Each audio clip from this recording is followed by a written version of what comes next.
Aqui no norte de Minas, na cidade de Janaúba, houve um registro de uma rifa chamada Rifa dos Sonhos, que prometia ao ganhador uma noitada monumental com duas mulheres também dos sonhos. Tudo é do sonho. Então as mulheres seriam acompanhantes de luxo e é uma rifa. Aí a pessoa compra a rifa por R$ 20, pega a rifa lá, R$ 20. E no mês de outubro haveria o sorteio pela Loteria Federal. Então cada rifa R$ 20, eles colocariam ali uma quantidade para ser vendida, né? Eles queriam ter um lucro em torno de R$ 50 mil no mínimo. E gastariam ali uma parte com as mulheres que seriam contratadas, né? E também a noitada no motel seria quitado com isso. E já estavam vendendo a rifa, muita gente comprando a rifa, até que colocando na internet. Aí a delegada lá de Janaúba, espera lá, tem aqui um incentivo à prostituição. No Brasil, prostituição não é crime, mas o incentivo, então o aproveitamento, a utilização de mecanismos para incentivar isso, ou exploração, isto é crime. Tem dois aspectos que a gente tem que analisar aí. Primeiro, as mulheres se oferecendo para serem rifadas, como se fosse uma mercadoria. Então, essa desvalorização da mulher e a utilização desse rito, que é uma rifa, como se a gente faz a venda de um bilhete de loteria, um prêmio, um jogo de azar, um leilão, em cima daquele objeto de desejo que é colocado em exibição. Em alguns países, como na Holanda, existem corredores do sexo, né? As mulheres ficam nas vitrines, aí a pessoa vai lá e escolhe. E tem locais também que as mulheres ficam escondidas em biombos e deixam à mostra apenas a genitália. Cada um faz o que quer. E a questão da prostituição não é novidade em lugar algum. Mas o que chama atenção nos tempos de hoje é a venda das pessoas. É a criação de uma fórmula de decadência humana, quando a gente deveria incentivar a excelência humana. A gente torna a mulher objeto? Ela é escarradeira pública? Ela se deixa usar ou ela sequer pensa nisso, ela raciocina sobre isso? E aí a gente observa que é uma sociedade que está ampliando a sua sexualidade prematura. Crianças envolvidas em sexo, facilidade de ter toda essa informação pela internet. Ao mesmo tempo, as pessoas estão se descuidando da alma, do espírito, para que elas possam crescer e terem um elevo. Ninguém vai condenar a sexualidade, ninguém vai condenar as preferências sexuais. Não é essa a questão. Não é oprimir as pessoas, não é colocar um chicote, um grilhão, uma opressão, nada disso. Mas é o uso, é a utilização das pessoas como se fossem mercadorias, tornando-as apenas uma matéria. Será que essas mulheres têm família?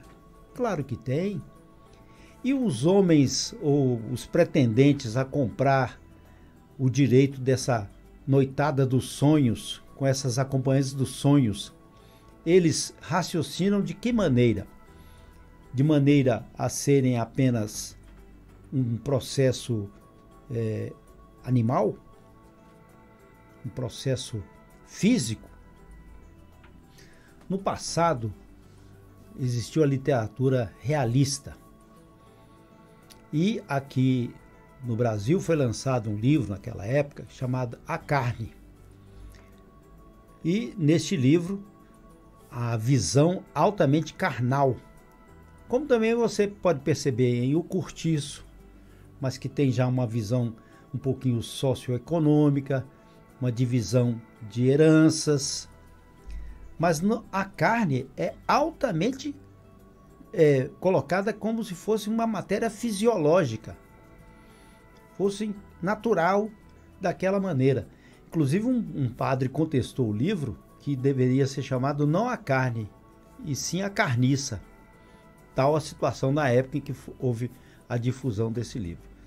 E ali as pessoas se animalizam, porque uma das tendências do realismo era a animalização do ser humano, e retirando dele a essência da alma, ou a essência anímica, ou espiritualidade. Inclusive as pessoas, no livro é uma vertente muito forte mesmo para aquela época, e hoje em dia poderia até ter um outro olhar, mas para aquela época foi dessa maneira. Esse retrocesso é tão grande que as pessoas estão tratando os outros como ninguém. Vejam vocês, por que aqui no Norte de Minas aumentaram os casos de abuso de meninas, de crianças? Isso é animalização.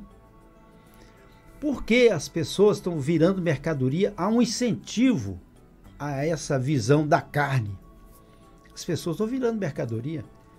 Saramago falava que a gente poderia existir dentro dos átrios das catedrais. E, de fato, houve uma época que a gente viveu e vivenciou os átrios das catedrais.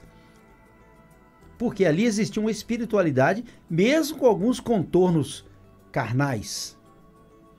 Mas hoje, esses contornos carnais superaram os espirituais. E aí Saramago afirma que se um dia nós estávamos nos átrios das catedrais, hoje nós estamos nos átrios dos shopping centers, para dizer sobre a materialidade. Mas o que deixa a gente entristecido é o oferecimento da pessoa humana como objeto. Você não passa de objeto. E a gente fica pensando na conquista do poder, as pessoas que querem apenas ter posse, aqueles que não cultuam mais a religiosidade, a solidariedade, a filantropia, a bondade, e vão levando, e muitos deles se acham semideuses ou, quando não, deuses. E na quinta-feira, dia 24 de setembro, um asteroide do tamanho de um ônibus está passando perto da Terra para mostrar a nossa pequenez diante do universo. Só que a gente acha que é muito mais do que essa pequenez que, na verdade, nós somos. E cada vez vamos nos tornando mais pequenos quando a gente quer ser e se torna ou incentiva a permanência do homem, da mulher, do ser humano, apenas como mercadoria. E coloca até na rifa.